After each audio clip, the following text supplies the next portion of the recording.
I've just realized your lack of heart. I will live with my parents in this house, so please leave. Ever since we got married, Scott, who has always relied on me, is now trying to kick me out of the house. Even though I pay $3,000 a month in rent, I've reached my limit.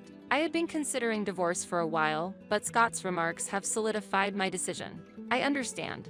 I will leave this house. Yes, get out quickly. I'm going out now. I'll be back tomorrow evening, but please pack your things and leave by then. Are you sure you don't need to check what I'm taking? Don't touch my equipment. You can do whatever you want with the other stuff. It seems I am free to handle the things in the house. In that case, I might need to call a jink removal service. And while I'm at it, I'll make sure Scott gets a taste of his own medicine. I work as a researcher at a major company. Having graduated from graduate school, I am 29 years old, entrusted with a responsible job appropriate for my age, and I have a decent income. As a result, I am able to live in a luxury apartment that costs $3,000 a month in rent. I am also married to Scott, and we live with our son Tyler. From the outside, it might seem like I lead a fulfilling life. There are people who struggle with their living situation or food, or those who are elderly and live alone, so I feel fortunate. Yet, I have my own concerns. The monthly rent of $3,000 is a strain on our budget. My income is decent, but honestly, the $3,000 rent is a significant burden. You're sounding like an old woman again with all your complaining. Scott is the source of my worries. If he worked properly, I wouldn't have to worry about the rent. However, he is a part-time worker dreaming of becoming a musician. He is pursuing a path as a musician but is already 30 years old. Scott used to be somewhat popular and participated in various events. However, entertaining a few hundred people at a live house doesn't provide enough income to make a living, so in reality, he leads an unstable life as a part-timer. When I was younger, I saw him shine as he chased his dreams. Scott, it seems I'm pregnant. Really? Wonderful. I'll work hard for our future child. I was 19 years old when I married him, and we started a family. Getting married meant he would have to give up his dreams of music and choose a life with his family. I had begun to question his perpetual part-time lifestyle, but I felt guilty asking him to give up his dreams for the family. However, my thoughts seemed meaningless. After our child was born, Scott continued his music and part-time jobs. I couldn't tolerate it anymore and warned him. How long do you plan to keep up the part-time jobs? You're nearly 20, you know? People your age are job hunting. I have my own way of living. Please don't compare me to others. Your words sound noble but lack conviction.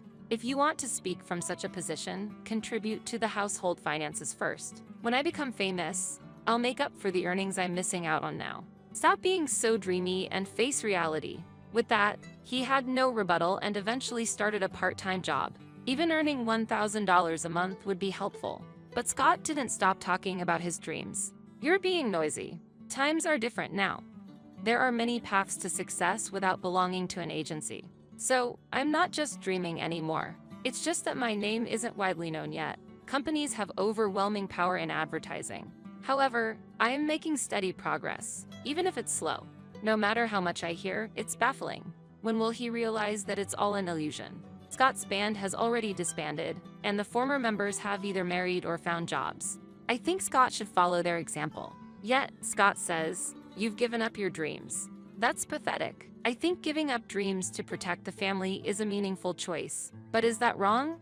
When I was pregnant, Scott said he would work hard for our child, but it seems he meant continuing his music career.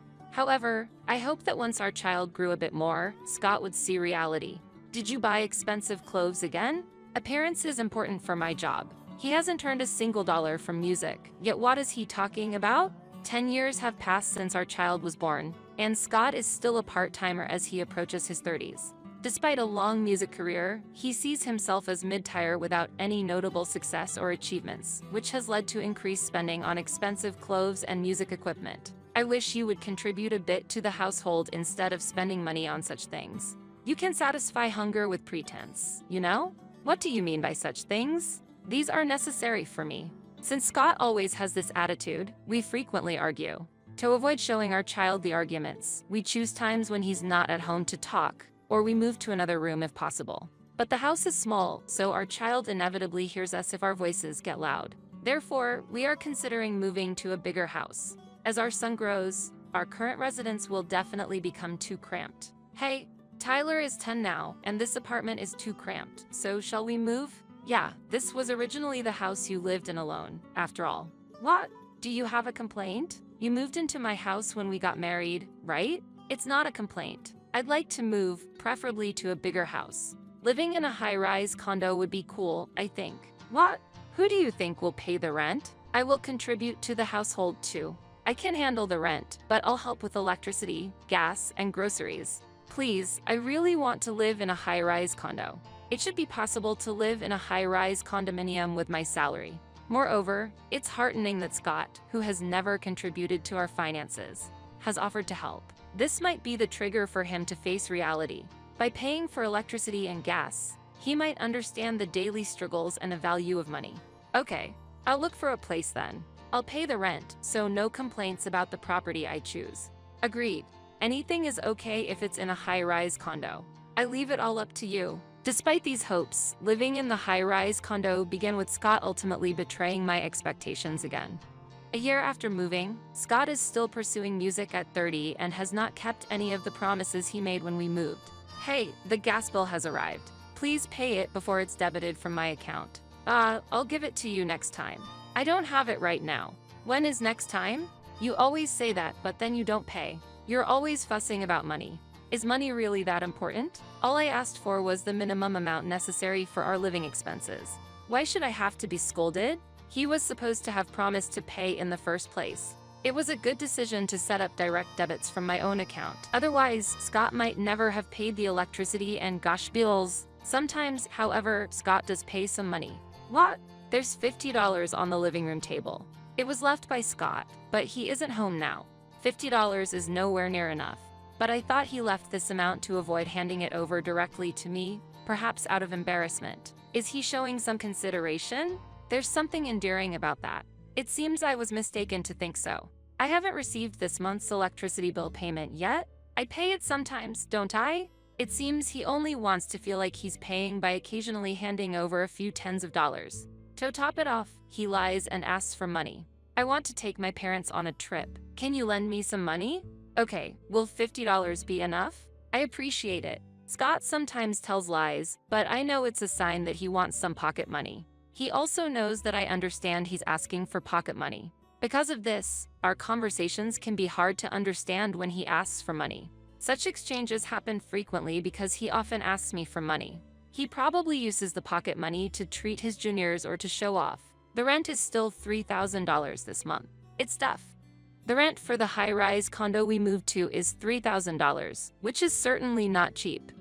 I thought moving to a high-rise condo might motivate Scott to work, but he always disappoints me, and I have been struggling with the rent for 3 years. I can save money in this situation. Ideally, I'd like to use money for more meaningful purposes, like our child's future or for retirement. I've considered divorce before, but it seems it's time to seriously think about it. Then Scott made a remark that made me decide on divorce. Hey, we have an unused room, right? I was thinking of clearing it out and making it into a room for my parents. What do you think? A room for your parents, as in living together? What brought this on all of a sudden? My parents are getting older, so we can't just leave them be. His words sound noble, but Scott lacks the ability to follow through. Who does he think is paying the rent for this high-rise condo? Moreover, I'm also bearing the cost of living expenses and our son's education. Furthermore, the idea of being forced to live with my in-laws is absolutely unacceptable. I'm absolutely opposed. You don't need to answer so quickly. Think about it a bit. I oppose. Why are you so firm? What's wrong with filial piety? Are you telling me to abandon my parents? You're heartless. If you only hear this conversation, it might seem like I am selfishly refusing to live with them. But that's not the case. The problem is entirely with Scott. If we start living together, I can clearly see a future where he dumps all the responsibility for his parents on me. So I firmly refuse. I absolutely cannot live together. I see how heartless you are. I will live in this house with my parents, so you need to leave. Ever since we got married, Scott has been dependent on me, and now he's trying to kick me out of the house. Even though I'm paying $3,000 a month in rent, I want to make him aware of his helplessness and lack of achievements. He ordered me out of the house with unreasonable anger. I've reached my limit. I had been considering divorce for a while, but Scott's remarks have solidified my decision. Understood. I will leave this house. Yes, get out quickly. I'm going out now. I'll be back tomorrow evening, but please pack your things and leave by then. Are you sure you don't need to check what I'm taking?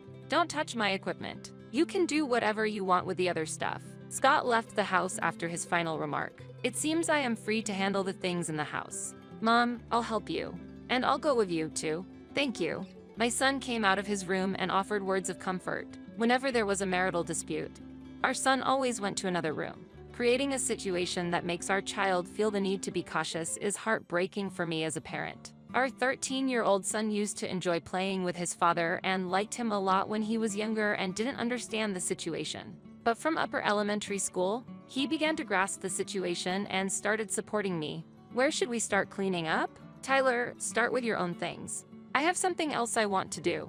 What? A scheme? I just want to give him a little shock. I took out my cell phone and called a specific place. Hello, I'm sorry for the urgency, but could you please help us tomorrow? After we finished organizing, my son and I decided to stay temporarily in a business hotel with only the essentials. We'll have to look for a new place to live.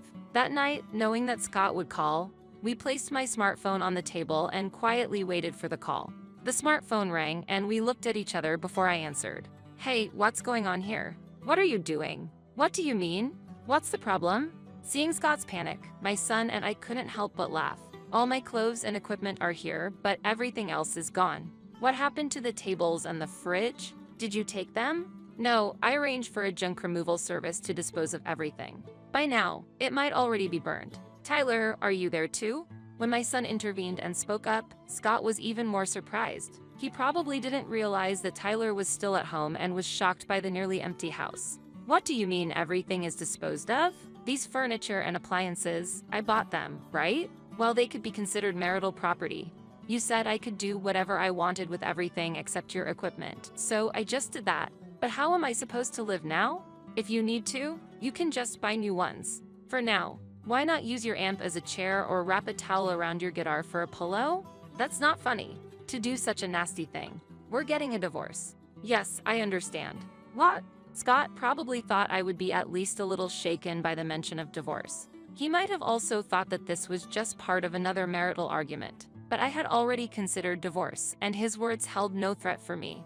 In fact, I was almost grateful that he brought it up. Really? You understand? We're getting a divorce, a divorce. You don't need to say it multiple times. I understand. I deliberately responded in a calm and cold tone. This should convey that I am serious about the divorce. Scott must realize that he would be the one to suffer from the divorce. Therefore, when he impulsively mentioned divorce and I accepted it, he clearly panicked. Yes, that's right. Scott seemed too flustered to find his next words. Normally, he would apologize and back down. However, perhaps due to his nature as a musician, he can't take back what he said. I know this character trait all too well. Once, I found that attitude appealing, but now it just seems ridiculous. We'll discuss the details of the divorce later, but you're planning to live with your parents in that house, right? Should I go to the real estate agent first to review the contract? Yeah. If the contract is changed to my name, the divorce cannot be undone. This is your chance to apologize. Well, maybe. It might have been a desperate attempt to resist, but Scott's voice was trembling. He might think that throwing out the furniture and appliances was my plan to move towards divorce. However, the grievances built up over 13 years of marriage won't just disappear so easily. I wish Scott would struggle a bit more. A few days later, Scott and I went to the real estate office to review the contract for the condo.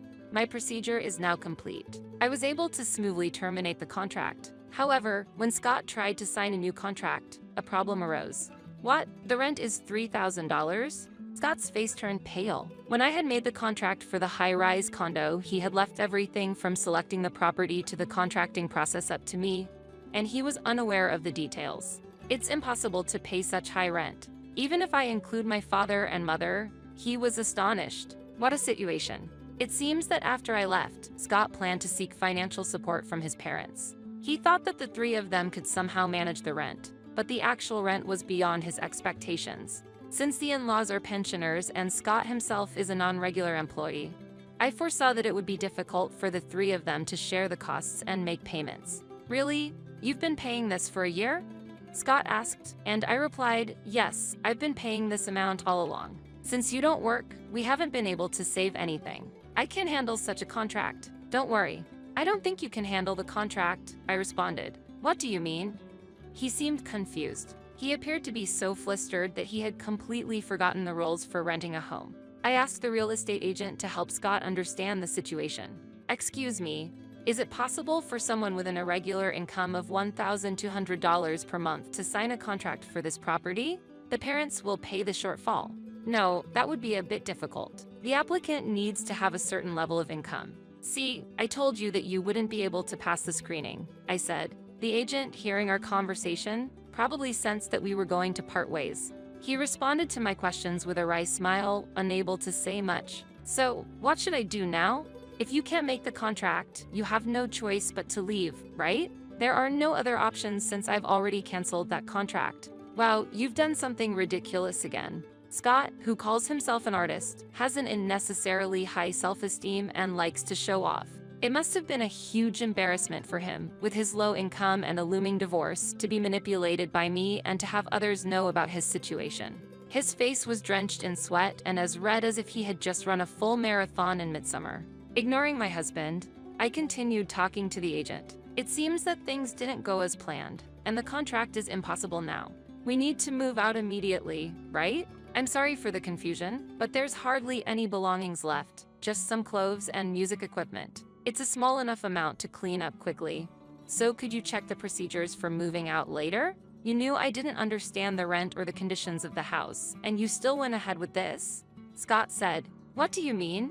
When I asked if you wanted to review the contract, you said you would handle it yourself. Whether you can fulfill the contract is not my concern." I replied, "Don't lie. You know about my income," Scott said. "I was hoping there might be a way for the contract to succeed," I answered. "Don't joke. I'm not leaving here."